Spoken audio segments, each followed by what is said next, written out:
Welcome back, ladies and gents, to another TPM Tactical video. Today's video is an updated video on how to create a conflict scenario for Arma Reforger. We're obviously now in 1.3, so that adds in that destruction mechanic.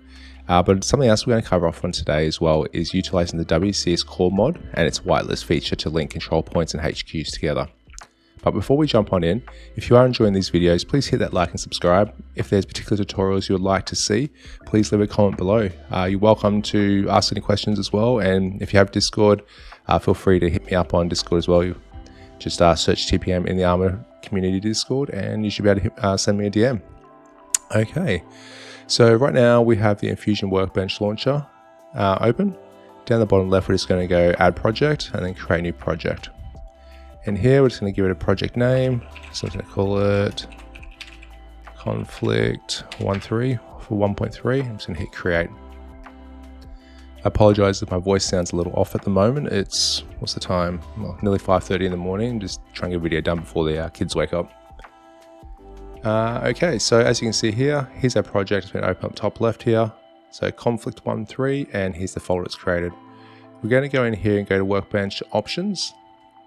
And in here, there's the dependencies. We're just going to click this plus and scroll down slightly and select these two little dots on the right hand side. So what I'm doing right now is going to add the WCS core mod as a dependency. So on the left hand side, click your computer or the name of your computer here. Go to Documents, My Games, Arma Reforger, Add-ons.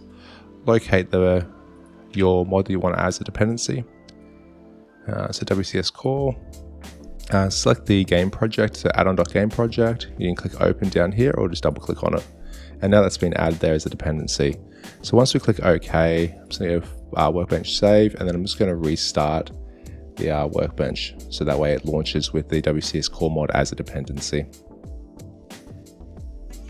Sweet, so here we are. Here's the new project I've made. So I'm just going to double click on it. Alternatively, I could select it and click open down that bottom right there. So as you can see up here, we have the WCS core mod, which is now a dependency. And remember, anything that's locked means you can't obviously modify what's in that mod or in the core game files. Okay, so in our Conflict13 here, I'm just going to create a couple of folders. So I've selected my project. In this panel here, I'm just going to right click and go new folder. I'm going to create a folder called Worlds. Worlds basically is where your world's going to save. Pretty self-explanatory. I'm going to create missions. This is where your mission header goes, or your config file that you use to select in your server to be able to play a mission. And I'm going to create another folder called images. Okay, once we're in here, so you don't have to have an images folder. It's just when we do a couple of the icons and when we drag in a couple of import, I should say, a couple of the icons and images. It's just somewhere for me to put it for this example. Okay, so once we're in here now, we're going to go into the world editor. So there's a quick launch here, or at the top left, you can go editors and go world editor. I'm going to go file, load world. And what I'm going to do is I'm just going to use the Ireland world. So Arma Reforger worlds Ireland, and then the Ireland.ent. If you had a mod that you were trying to utilize, as a terrain mod, you would have another folder down here and you'd navigate through to their base world. So the difference between the island here and the empty island has no trees, buildings, fences, etc.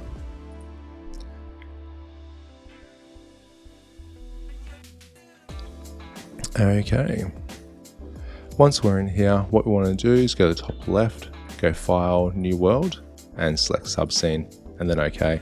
So this is basically like making a scene or a layer over the top of this locked world for us to be able to add anything we want. You may want to add more trees, buildings, AI, obviously add game mode and that. So yeah, that just enables you to do that. Once we're in here, as you can see, the world currently says unnamed. So let's go file, save world as, and by default, it's already selected our worlds folder. If I hadn't created this, I believe it has conflict, your project name selected, and you'll just go here, new folder, and then create your worlds folder. But as we've already made it in the previous step, I'm just going to select my worlds folder, give it a name, Conflict13, click OK, and now it's saved. And you can see up here, the world name's changed on this subscene. Okay, what we're going to do from here is we're going to go to plugins, and then we're going to go into game mode setup. In here, as you can see, these are your game mode templates. I'm just going to click this magnifying glass, and it's showing you what it's basically, what's available. Or, sorry, clicking the magnifying glass takes you to where that config or whatever the selection is, where it's located in the resource browser. As you can see here, we have 3 different versions. So you got Conflict, Game Master, and the Scenario Framework. So what I want is I want the scenario frame, I want Conflict. So I've selected these 2 dots on the right hand side to now browse to the Conflict configuration. Selected it, I'm going to click OK and then click Next. This is basically telling you it's going to scan the world and look for all the default requirements as in managers and entities that Conflict requires to play. So I'm going to click Scan World. Once it's done, it's come back with the results. So basically it's telling you it's missing all these entities, managers, etc. So I'm going to click Next and then hit Create Entities. So now you can see on the left hand side, it's created all these entities. It's also zoomed us in where it's deposited them into the world, placed them into the world, I suppose. And now you can see this here, game mode setup, window configuration completed. However, it's telling you that these 3 particular entities or managers require you to do some manual modification to enable them to work. So the SCR AI world being the nav mesh, what AI need to be able to navigate around obstacles throughout your world. Your faction manager, so you obviously need the factions to be playable, and you need an independent faction who's not playable. So that can be the defending force. And also your conflict military bases being all your control points and HQs. So clicking Next now. What's asking you now is basically generate a mission header. So I'm going to hit Create. You can skip if you don't want to do it at this stage. It's giving you a bit of a warning. Feel free to read that. Otherwise, just hit Yes to all. And then Next. And close. So we wanted it to create the mission header. So as you can see right now, on the left-hand side, if I expand Conflict 1.3 and then go to missions, it's created the Conflict 1.3 configuration file. So this is that mission header. As you can see in here, in the world section, it's pointing to your world. If you had more worlds in here, you can just click and drag them to change it. So you might have one mod that has like, maybe you want to create a campaign of different missions. You'd have 5 different mission headers, and then in here, you would drag your 5 different worlds into the different worlds section. So the name is simply the name of the mission that will appear in your Arma Reforger, like on the server screen, or the name of the scenario. So it's going to call it Conflict 1.3. Author, obviously, your name, description, put in the description of your mission, words, and more words. If you want to add details, add some more details in. So these are default EDDS files, being your image files. They need to be changed. Before we do that, what we're going to do is click on the magnifying glass, and it's going to locate where these are basically located. So as you can see, Arma Reforger, UI, textures, mission thumbnails, and then here's those icons there.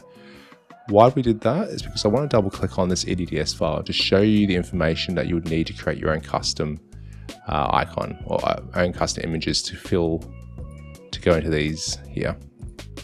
So as you can see, this one here's 1024 by 512. And if we look at this other one here, so the loading screen and preview image, being that they're both the same, double click on that. So the width 1920 and the height is 1200. So in GIMP, Photoshop, whatever you'd have, you'd create an image with this size. Then you'd drag it basically into your Arma Reforger, into the workbench and save it. And then you would replace these. So just quickly, as you see at the top left here next to Conflict 1.3, there's a little star. That means something in here has changed and it hasn't been saved. So I'm just gonna hit Control S to save it. And as you can see, it tells you down the bottom right, it's been saved. Okay, so I'm gonna quickly just drag in a random file to replace. Okay, so I'm gonna go to my images folder. I'm just gonna drag in this thumbnail from my video I did last night about the diag menu. Okay, sweet. I've just clicked and dragged it in, nice and simple. It's just this JPEG, and what it does, it automatically converts this JPEG into the EDDS file that Arma Reforger utilizes. I'm going to double click on this EDDS file, and what I'm going to do is click on this import settings. I'm going to ensure that format compress is set to best, and then that color space is set to sRGB, and then re-import. This is just a method that was showed early on just to increase the quality of your image, basically. That was thanks to Blackheart 6 back in the day. Okay, so I'm going to close those right now.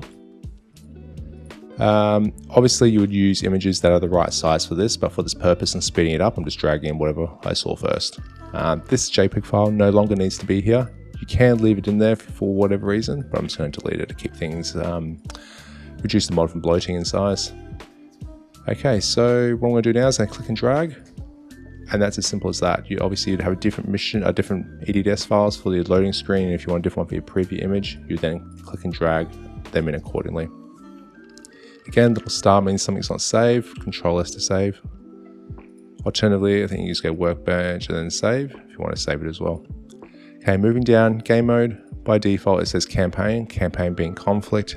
However, you can change it to whatever you want it to display, custom conflict. Player count, if your mission is going to be 128 players, you can modify. If you're doing something smaller, again, put in the number that you want to choose. So these here, these editable flags, these relate to basically spawning AI. If you don't want AI to spawn, you would untick them. If you don't want the ambient vehicles to spawn, you would untick the spawn vehicles as well. I'm not 100% sure what the difference is between this default game flag and the editable game flag. I haven't really researched it. I just untick them both and it works. So if you do know, feel free to leave it in the comments below. With 1.3, you may come across an issue where your server hangs post-mission, the mission finishes and then it restarts and it hangs. One method of helping to prevent that issue is not having AI in your conflict scenario for PvP. Hopefully BI release a fix for that at some stage, but that's a part of the method of resolving that hanging issue. Anyway, moving on, is saving enabled? Obviously if it's ticked, yes, give it a save file name, conflict13 save file as an example. Okay, you can go through and modify the rest of this data in here in relation to the mission header.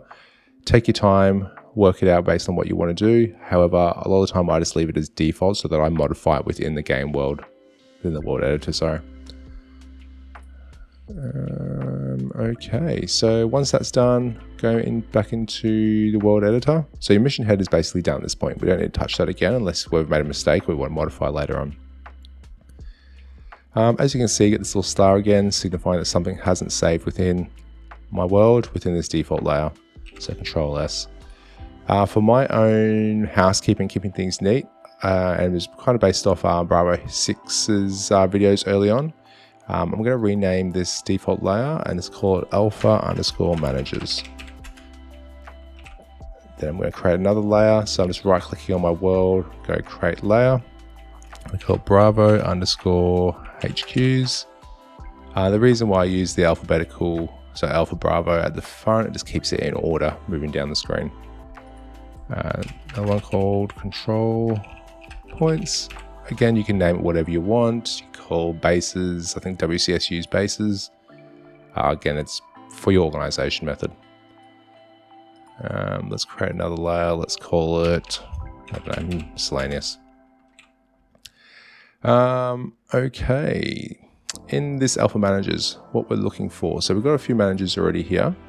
However, we probably need to add in a few more. Let's just go through these ones first though. By default, campaign faction manager. As you see on the right hand side, it is basically going to show you what factions are available. So once we select this SCR campaign faction manager at the top, we scroll down, you can see there's 4 different factions by default. First one here, USSR. So you go through USSR, we need to make sure it's playable. We want it to show on the military screen if non-playable. We want that, oh, that doesn't really matter, but it's ticked by default. We want it to be military, so it's not a civilian faction. And then it's got all the default settings. Obviously, you can go through and modify this. I have a video on creating your own little custom factions for PvP. Feel free to take a look at that if you're interested. These other components here, I don't touch. If you know what you're doing, feel free to go through and modify. Being that I'm just doing this as vanilla factions, this is all good to go for me. So we have the USSR, we have the US faction. Yep, it's playable, it shows on the military screen and it's military, awesome. This is going to be your independent faction, so FIA. Is playable? No. So remember previously there was a warning stating that you had to make sure you had a faction that was non-playable to play the defending faction. Show in welcome screen if non-playable. Do I want that? I don't want that. I'd rather just have the 2 playable factions. So I've unticked that, can control S, I'm just going to save that. Is it military? Yes, it's not a civilian faction. And then this SCR faction here, this would be the civilian. So it isn't playable, doesn't show up in the welcome screen, so it can't be selected, and it's not a military. So AI would shoot at it.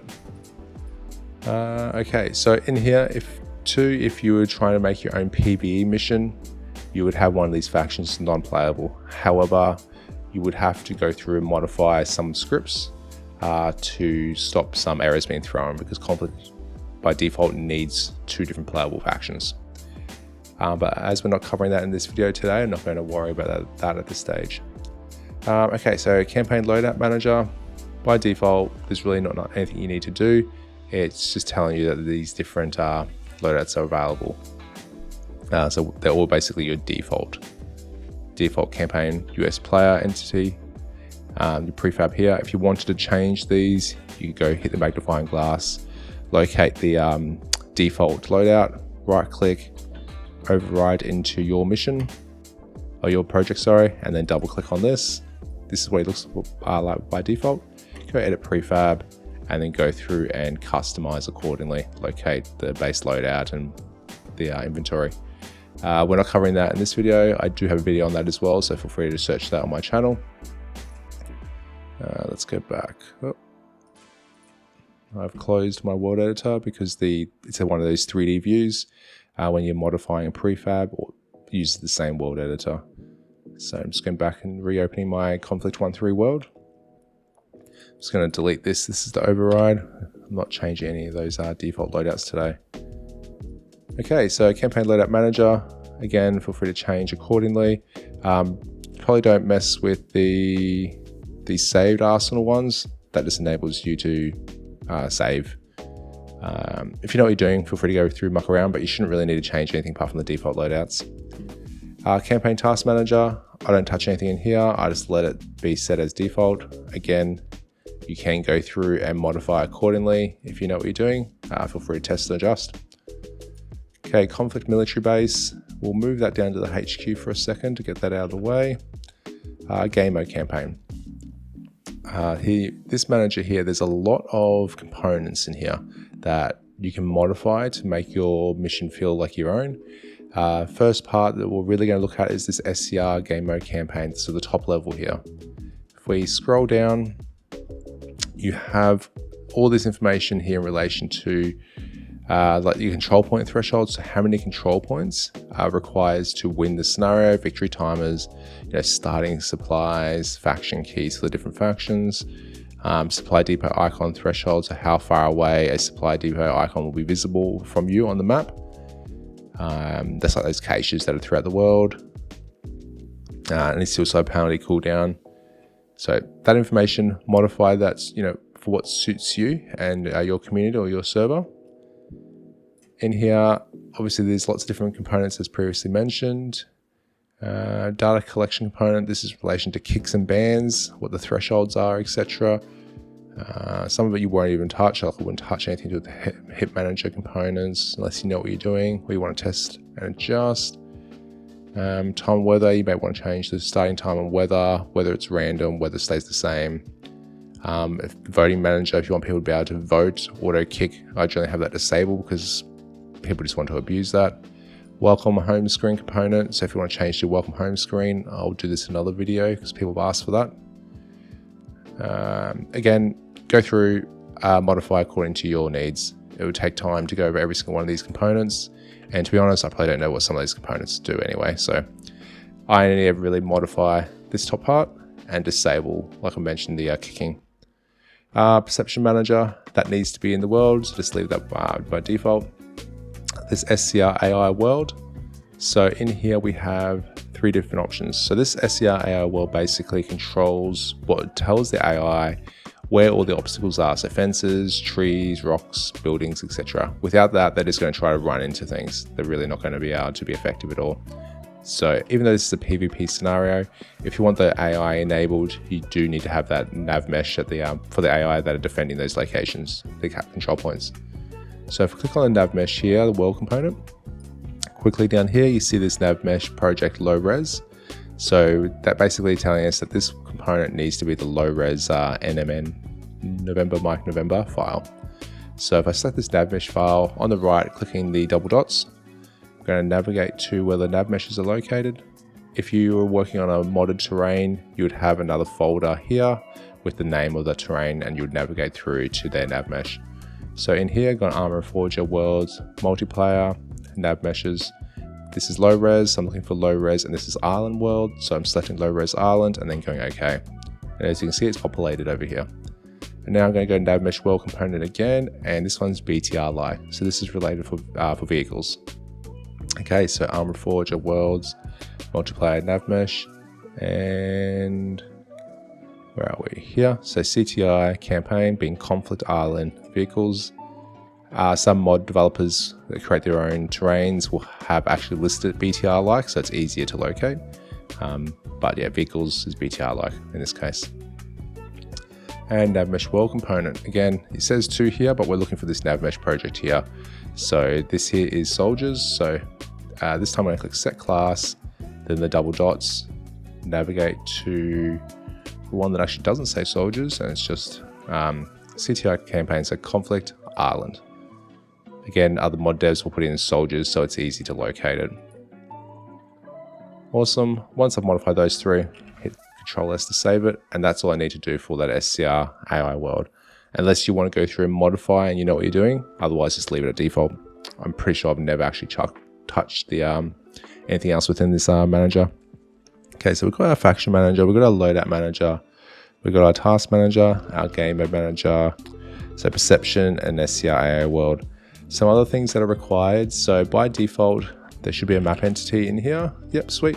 So this map entity basically points to, it gives you your map, your topology, and your satellite background image and your topology, so your map geodata. If you wanted to override your map topology, maybe you've created your own overlay where you have certain areas that can't be captured, you want to mark it on the map so players don't go that area, or you're making your own custom mission, all you do now is you go search map. Let me just change this to prefabs. Map entity, you would drag and throw one into the world, and then you would point it to this map data.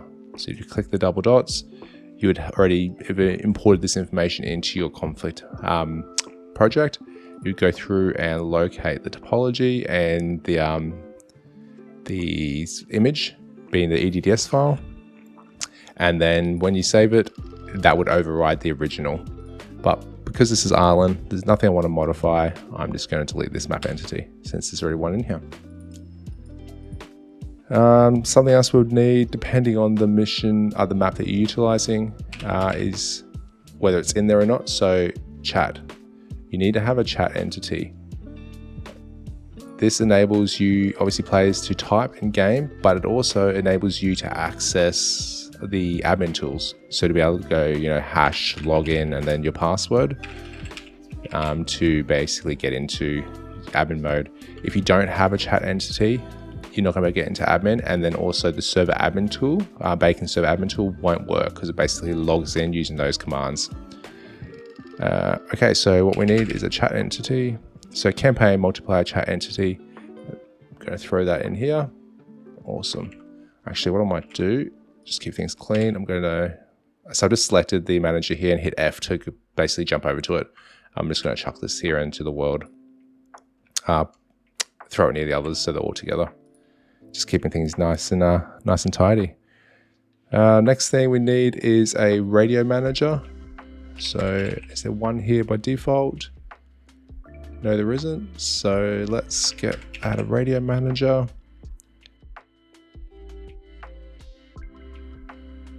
There we are. Yep, drag one of them into the world. Control S to save that. Sweet, I need the radio manager so that we can use radios.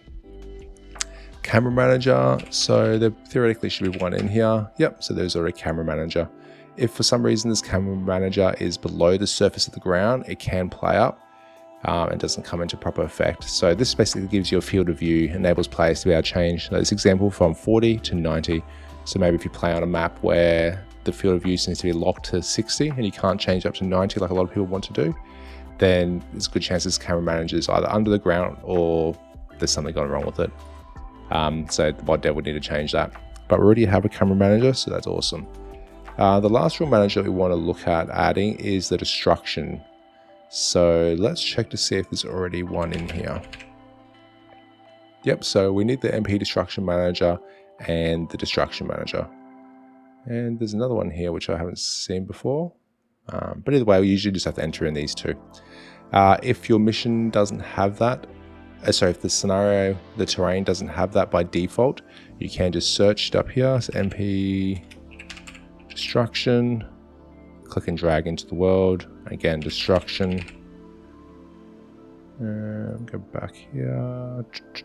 Locate just the destruction one. Click and drag it into the world. So you'd have both of those required. I kind of feel that maybe they shouldn't be.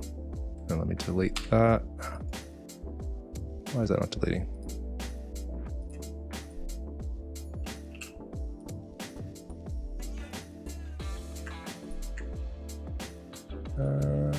I had to delete. Just having a moment. I feel that maybe the terrains shouldn't have it in there by default, so people can choose not to have destruction and they can put it in themselves, just to do with performance and things like that. Some people just don't want the destruction. Yeah, but anyway, that's just my 2 cents. So we've gone through, we've made sure we've had all those extra managers in there. We've got everything we need. So the extra couple of things, double check. Your map entity theoretically should be in there.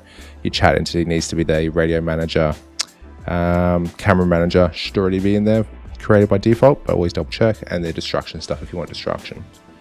That's covering off on the managers. Now let's move over to these conflict military bases. Okay, so I'm going to control X on this. Yep, that's fine. Let me set this as active layer. I'm going to set one up over here as one of our HQs. So I've selected the HQs as active layer. I control X on that, conflict military base a second ago, and now I can do control V. Once we're in here, if I hit E, it enables me to rotate it. If I zoom in, whoa, way too fast. So if that happens, just hold down your right mouse button and use your scroll wheel to slow yourself down. So scroll down slows you down, as you can see, and then scroll up increases your speed. Okay, so if I turn this around, you can see there's an arrow pointing the directions to the front. So I want it pointing towards this opening. And now so hit W and uses to pan it across basically. Q, it changes these up here, so Q, W, E, and then R. No, T doesn't go to that one. Okay, so I've got it where I want it. I'm just going to right click, go snap to ground, make sure it's on the ground nice and flat. In here, let's go through these details. So we don't touch anything in the generic entity. SCR campaign military base component. Being that this is going to be a HQ, I want can be HQ. Disable when unused is HQ. So this would be utilized. Maybe you want to have, what did I just press? So maybe you want to have more than one HQ available as the random spawn point. So you would maybe you want to have a HQ here and a HQ here as well. So if you have it selected as disable when unused as HQ, once one of these HQs have been selected, the other ones will be disabled by default. So you can have multiple starting points to randomize it a fair bit. Okay, what have we got is a supply hub. So if you put your mouse over the icon, a lot of the time it's going to give you a bit of information related to it. So if enabled, this base will be treated as a HQ when handling supply income. So I'm going to tick that. This control point relates back to this gamer manager threshold for control point thresholds. So for the number they're required to win. Obviously we don't want our HQ as a control point threshold, or maybe you do, yeah, I'll leave that up to you. But I'm going to have it unticked. Let me just minimize this. Okay, so back over here, base name. Let's give this a base name. Let's call this MOB main operating base US. Actually, let me write it out. Oh no, let's keep it simple because we need to muck around with some of the whitelisting later. MOB1 and MOB1. So normally you'd write, if it's going to be, I don't know, maybe you want to call it main operating base in full, you would write it out, and then you would write it out all in capitals in this next part. So base name up would be in capitals, but I'm just going to keep it all as the same. Keep it nice and easy for when I'm whitelisting later. Moving through base, and we leave as default. Antenna range, whitelist, we're not using this yet. So this is the WCS stuff that's been added from WCS Core. The radius, if you want to change your radius on how big this is, I believe that's this circle here. Yep. So how big that radius is. This also relates to if you're trying to use, what's it called? WCS's spawn protection or base. I can't think what it's called. Basically stopping you from shooting. That, I believe, relates to this radius here. So if you don't want players to shoot within 100 meters, you would have it 100 meters. If you don't want to shoot within 500 meters, you would add to make it 500 meters. Okay, so let's just go back to, was 50 default or 100? Whatever, we'll leave it at 100. Okay, and we'll leave the rest of that by default. So moving through, campaign military base, map descriptor component. You can go through, customize some of this if you know what you're doing. Most of the time, I leave it just on default. Okay, campaign C's component. If you want this particular conflict military base to be captured, you would leave this enabled, and then you can adjust like the maximum altitude that it can be captured. So if you want to prevent helicopters from hovering there, you would lower this down. Your seize times, how long it takes to capture, so maximum and minimum, depending on the maximum season character count here, and the respawn cooldown period at this particular conflict military base. So maybe you want to, what we got? Yeah, so you could go through and adjust that. I'm going to untick it because I don't like to have my HQs to be capturable. I believe by default it disables it anyway for HQs. However, I just untick it for the purpose of, it makes me feel better, warm and fuzzy. Okay, so campaign supply component, if you want to go through and adjust your supplies, so how many supplies this component holds when it's created, and maximum supplies this component can hold. So it creates 250, it can only hold 500, and the operating radius is how far a vehicle, being a supply depot player, can still unload their trucks. So unload supply helicopters or trucks. How far away, so you can make that larger if you want them to be able to do it from further away. Okay, so coverage radio component. Let's zoom on out here. Let's change my speed. There we go.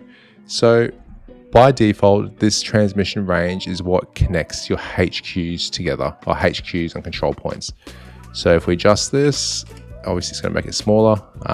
It's a complete dome sphere. So if you wanted to, so if you want to link the control points together, this is what we're going to utilize. We won't touch this just yet because I'm going to come back and show you when I'll create the HQs and I'll link them together to show you, and then I'll show you the WCS call method. Min tunable frequencies, max tunable frequencies. I don't touch this. I just leave that all as default. Again, if you know what you're doing, you're welcome to go through and modify accordingly. This edible system component, I don't touch. If you want to change the display icons, bit of information, etc., again, go through, modify accordingly. Faction affiliation, if you want this to be just for the US or just for the USSR, you would add that in here. Military base area mesh component, I don't touch this, I'll leave that all as default. The resource component, you can go through here, modify your resource range, multipliers and that. A lot of the time I just leave that as default and do everything else back in the game mode manager. Uphill component, I don't touch this. Again, if you know what you're doing, feel free to modify. Okay, so we have one HQ here now. What I'm going to do is select this and do left control C to copy it. And I'm going to put a HQ over right here. Oh, now I've lost what I was looking at. You want relatively flat area because obviously vehicles going to spawn in and everyone's going to build stuff there. Going to hit E to rotate. let's rotate so that's pointing southeast-ish, going towards this opening, even though there's bushes on the other side, but anyway. And that's already set up. However, I'm going to go in here and just change MOB2, I say MOB1 to MOB2 for when we do the whitelisting linking. Awesome. Let's now create some more conflict military bases. So you could go through and copy and paste these and modify. However, let's locate one in the resource browser. So just type in conflict military base. Here it is. So I'm just going to select this over here on the left hand side, my control points. And I'm going to place a couple down. They're not going to be logical, but they're just going to be placed down. The spots generally won't work that well. Let's throw down one there as well. Bit of a random shape. Control S. What we're going to actually, let me delete those two. I'll just use this one first. So again, we're going through over here. The only thing I really want to change is in this SCR campaign military base component, and I want ISB control point. Yes. So what's going on? No, not a crash. Something went on. Good old workbench. Let's relaunch Arma Reforger. Tools. Go back in.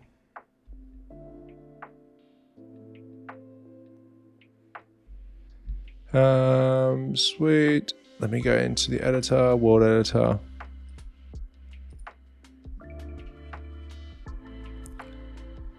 If you do come up with a crash, just make sure you send it. Click the send to BI. Yes, it's annoying, but at the end of the day, if we give them the information, it's only going to help us have a better game going forward, and especially towards Arma Reforger, Arma 4. Let's do that part again. Conflict military base. Here it is. Let's zoom back out. Where are we?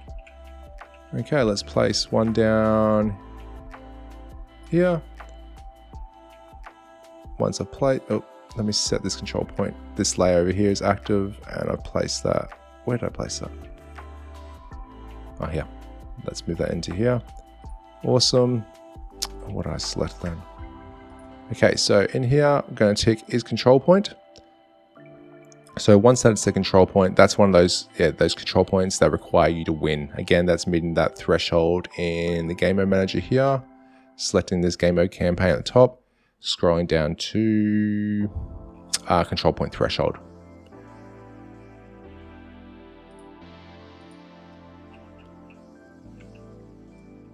Let's get that off the road.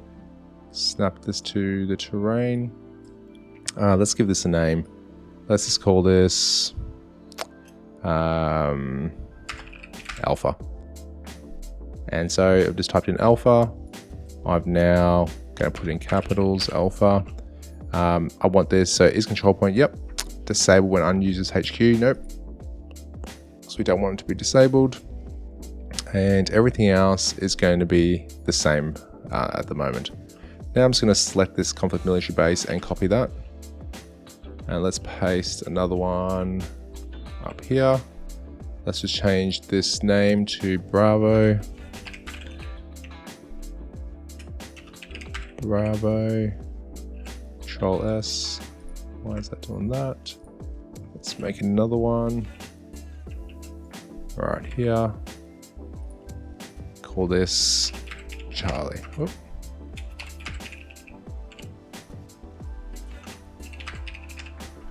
Saving that.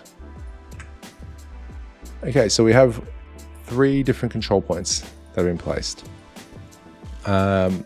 Being that the campaign, game mode, threshold, capture are to win this scenario is 2, let's disable one of these. Well, not disable, let's remove the control point, and I'll show you how it's different in game. Okay, so now let's link these together. By default, you want, obviously the HQ will connect to, say, this first point, and then you may link it to the next point, and then next point, and then back to here. So let's go through and use the vanilla method first. So I want this conflict military base here, this HQ. You can rename these over here on the side as well if you wanted. It makes it a bit easier to locate. For the purpose of this, I'm not going to worry about it. Okay, so I'm just going to select, this is my active layer. Select this military, conflict military base being the HQ, MOB1. Going to go to the coverage radio component here, and so you can see the transmission range is 500. However, I need it to link to this. It needs to go over this little white dot in the center. So let's go up to 1000, being a K, nope, a bit further, 1200. Awesome, that now links one way to here. However, we needed this particular this control point, or conflict military base, to link back as well. So we need to ensure that this also is the same distance. Awesome, done. So now we go from here to here, that is connected. If we want to go from here to here to connect as well, so we can see that this dome covers that next control point. Awesome, it's already done. However, let's go to this one. Yep, that links back. However, it doesn't link anywhere else. So we need to connect this over to this point. Let's do that now. So let's make this 2000. Okay.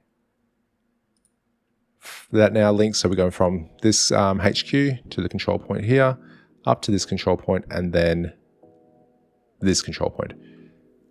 This now, the next one, well, the first one over here. So what's this, alpha? Currently only might just link to the HQ on the right over here, so on the east side. Let's now increase the distance so that it covers, we want it to touch this one over here as well. Whoop, 2000. Awesome, that now links to this control point as well.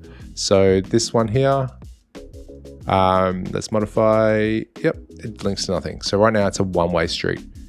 Let's go make that 1500. Make it a bit smaller. Not that small. Yep, see, it just goes past that white dot there. That means it's within the radius, that's fine. Maybe you want to make it a little bit larger, just so it covers the entire radius of your conflict military base area.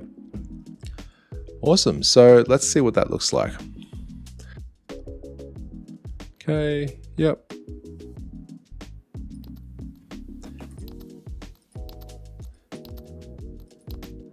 Okay, first thing we see here, this issue, something that I forgot to do in the on the HQ.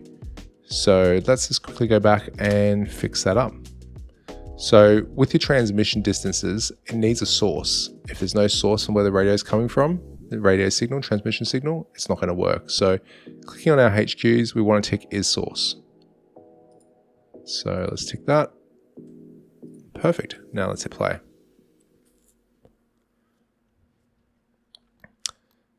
Okay, selecting US, going out, let's red one, selecting that. Here's our first capture point. Capture point, here's our HQ.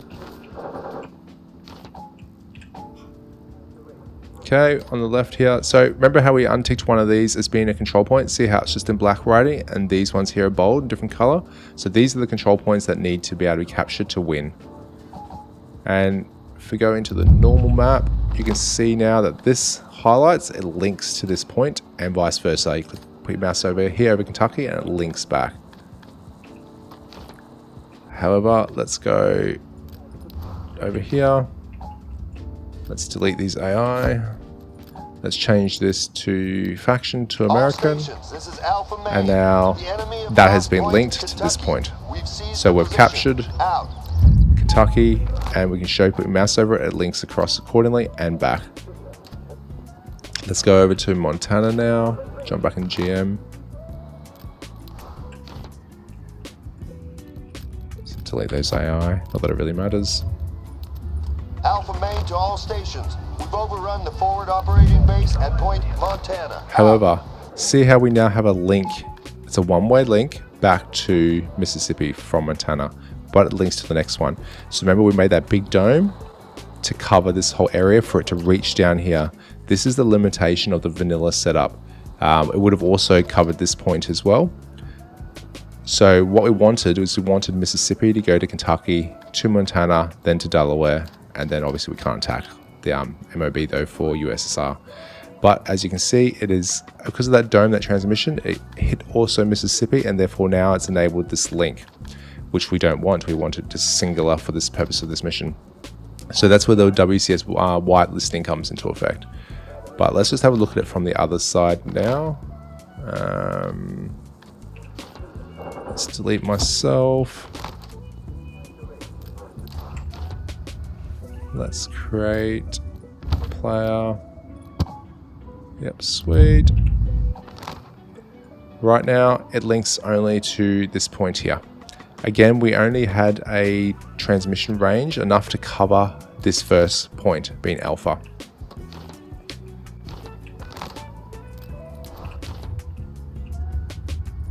Let's change this to USSR. And now, because of the range on this transmission bubble to link it, you can see it's gone up to Montana and Kentucky. However, we didn't want that. We wanted to go to Delaware, Montana, so Alpha, Bravo, and then Charlie.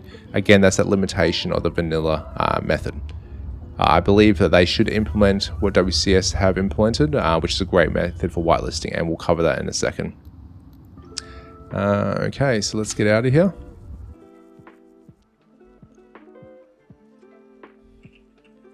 Okay, so let's go to Conflict Military Base. The first one over here on the left, so this is MOB1. So these names are extremely important, so make sure you copy these or type them in correctly. So what we're going to do now is whitelist.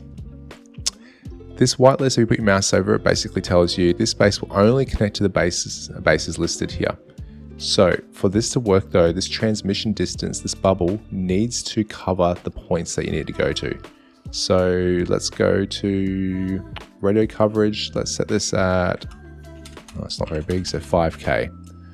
Awesome, everything's within that bubble. Let's do the same for the other side. Actually, let's do the same for every single one of these factions. Factions. What am I talking about? Control points. So everything's covering everywhere. Sweet. Every control point HQ is within every single bubble. Save that. So what we're going to do now is select back on this left HQ, it's Conflict Military Base, go to the SCR Campaign Military Base component, and we're going down to this whitelist. Okay, so I want this this control point. So hold on, step back one. We've modified this, so now this links to every single point. So I can capture from this MOB, this HQ, you can go to here, attack that, capture that one, etc.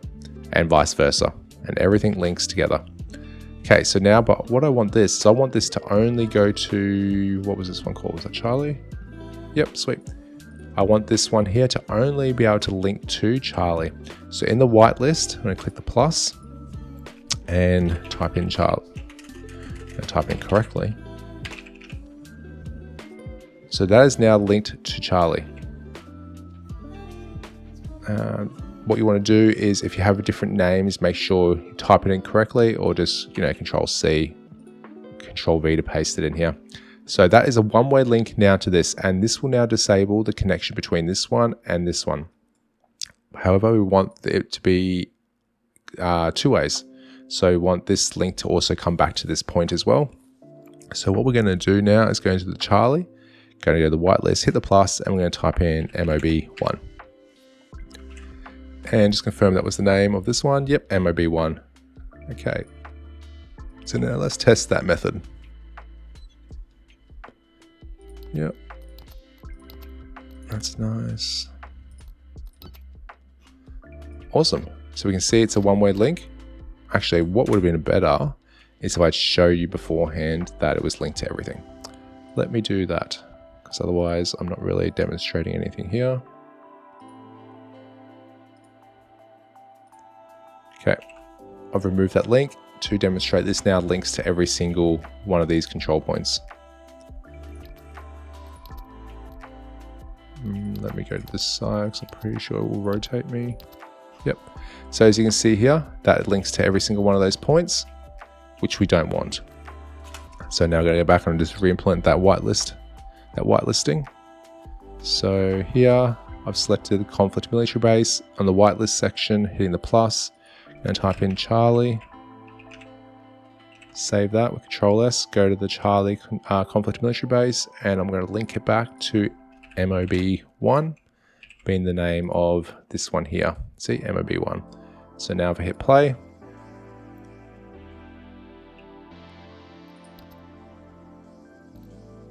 go US.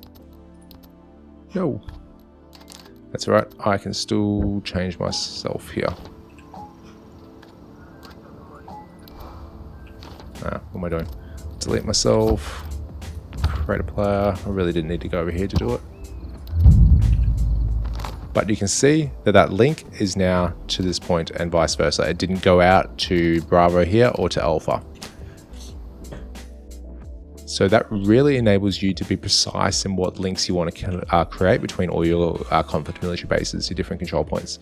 So now let's link up this one to this one, to this one, to this one, and then to this one. Okay, so I've already done the first link here. We want Charlie now. Charlie is linking back to MOB1. We now want it to go to Bravo. Yep, so I'm going to Control C on this. Go to Charlie. I'm going to add another whitelist. Paste that in. Control S to save it. Now that's linked from here to there to there. But this one here again is only one way. So let's go to Bravo. And now we want to link this back to Charlie. And while we're here, we want to add it to Alpha. So it's going from here, MOB1 to Charlie, Charlie to Bravo, Bravo to Alpha. Let's click on Alpha now. We want to link that to MOB2 in the name of this HQ over here. Furthermore, we want to add that back to Bravo. Let's confirm, yep, that's Bravo. And now let's take a look.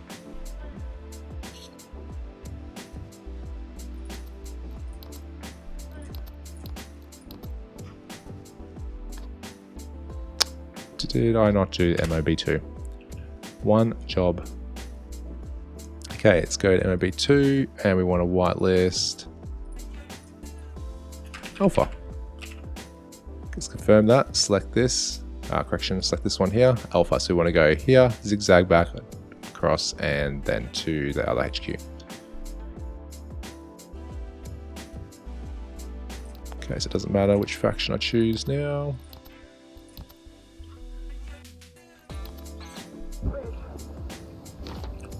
Okay, so we can see that there is a link already by this line, and if we go into just our map, we can see that the link is both ways.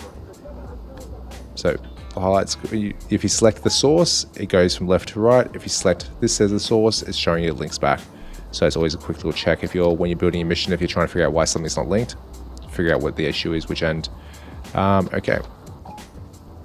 Let's go now change this to US. Alpha main to all stations. Bring a map up. The enemy COP at point and now you can Ramon. see Out. it's linked from here to Charlie. Charlie goes both to MOB1 and India, and Bravo has a link back to Charlie as well. So following that same principle, let's capture the next point. Oh, not that one. Do that one. Alpha main to all stations. We've captured the FOB at Point Utah. Out. Alpha main to all stations. Okay. We've captured our primary Now if I put a mouse over here, yep, you can see MOB from here to India, Charlie. From Charlie to Bravo. Bravo has a link back to Charlie. Bravo also has a link to Alpha, and Alpha has a link back to Bravo. Well, obviously being on the US side this time, you're not going to see that link to the to MOB2, the USSR side. Awesome. Concept approved. So that whitelisting is very handy, because just having to rely on the dome or the sphere is quite annoying, and it causes lots of frustration when you're trying to build, not just a very linear, simple conflict military base layout. It allows you to get a bit more complex, a bit more creative with where you place your conflict military bases. Okay, so next part here we want to look at is the whitelist antenna. This runs off the same principle. However, what we're going to do, let's remove all this whitelisting.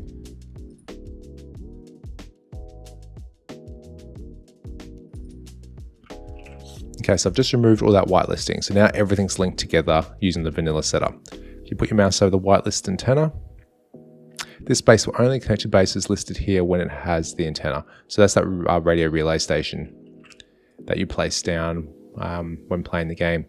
Okay, so let's go to this one here.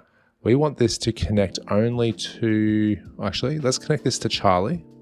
So MOB1 via the normal whitelist setup, we'll go to Charlie. However, we want to utilize the radio antenna to be able to capture alpha. So let's add over here, alpha. And that's going to be a one-way only. However, we want from Charlie to Bravo. Oh, from Charlie, let's add this. This is going to use the normal method to connect to Bravo, as in the whitelist method. And Bravo will connect back to Charlie. And go to Alpha. Alpha will connect to Bravo. Okay, so what we've done here is going from this military base on the left over here on the west sides, well, northwest. It's going to whitelist using the WCS White List method to Charlie. However, if we place an antenna, it's going to link it to Alpha as a one-way though. I don't want, where is it, Alpha to link back to this MOB, just for the purpose of this demonstration. Where are we? Okay, so one thing though we need to consider is we need to use this antenna range. So this antenna range works exactly the same way as the coverage radio component. Okay, so this big dome is going to give us another dome. So if I go to this, go to back into this military base component, the antenna range, let's change this to 1500 so you can see it. Yep, there it is. Let's make it a bit bigger, 2000. Oh, let's make it 3000. So the same concept, like you go out and cover the whole thing as well. Actually, let's just do that. Let's keep it at 5000. Actually, we'll do it slightly smaller because you won't actually see it. There we go.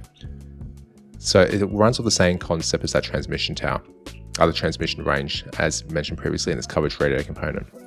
So from here, I've now modified the antenna range. I've added a whitelisting for antenna. So let's go have a look to see how that portrays in game.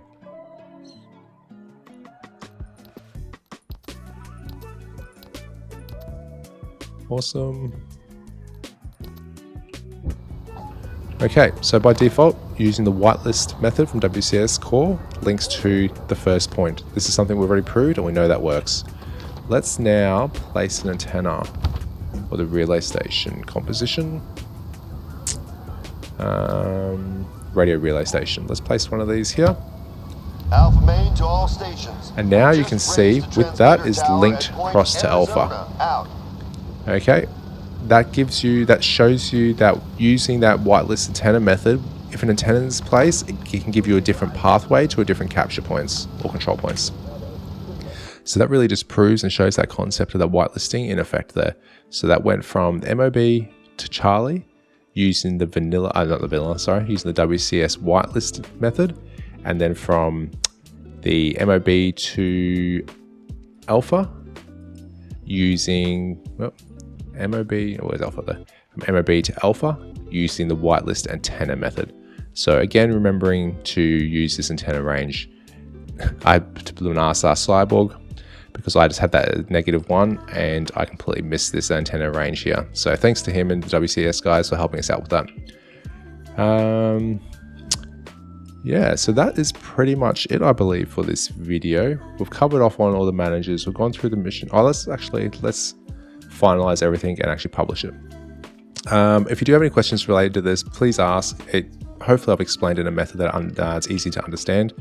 But basically what you want to do is Conflcit military base, or every one of these bases, make the transmission range massive, cover everything, then utilizing the whitelist method, just link it to what you want it to link it to. So, and then again, the same works for the antenna range and then the whitelist antenna. Okay, so we've created our mission. It's all good to go. And then what we want to do now is we want to publish the mod. So we go to Workbench, we go to Publish to Workshop, give it a project name. It's already got one. You do need a preview image, so let's just navigate to some random image of mine. Yeah, beautiful. That's our preview image. You need to give it a category. So what do we, multiplayer scenario? If you want to add in contributors here, you would put in their name, if I can spell right, name at Outlook or whatever they are, .com. If you want to add another one, name to at I don't know, Gmail, etc. That gives you contributors so they can upload updates as well to the workshop. Tags, if you want to have any particular tags, TPM, conflict, example, just separate with a space. Your licenses, if you need to learn more about licenses, click this little magnifying glass. Your version number, obviously if you're testing, maybe do a 0.0. Not like that, 0.0. Oh, like that, 0.0.1, got there eventually. Visibility, if it's unlisted or if it's in test. If you don't want to be visible, click unlisted, and then put a summary in here, description in here, and hit publish. And then it will go through its process and publish to the workshop. Yeah, so hopefully that has helped. Again, if you have any questions, throw it in the comments below. Hopefully I haven't missed anything. However, AR Workbench is a relatively complex beast. For those who haven't dealt with it before, there's always lots of questions, lots of things to learn. Like I said, I'm constantly learning. Again, if you are enjoying these videos, hit that like and subscribe. If there's tutorials you'd like to see, please leave it in the comments below. And thanks for your time. Hopefully you enjoy the rest of your day, night, or morning. Catches.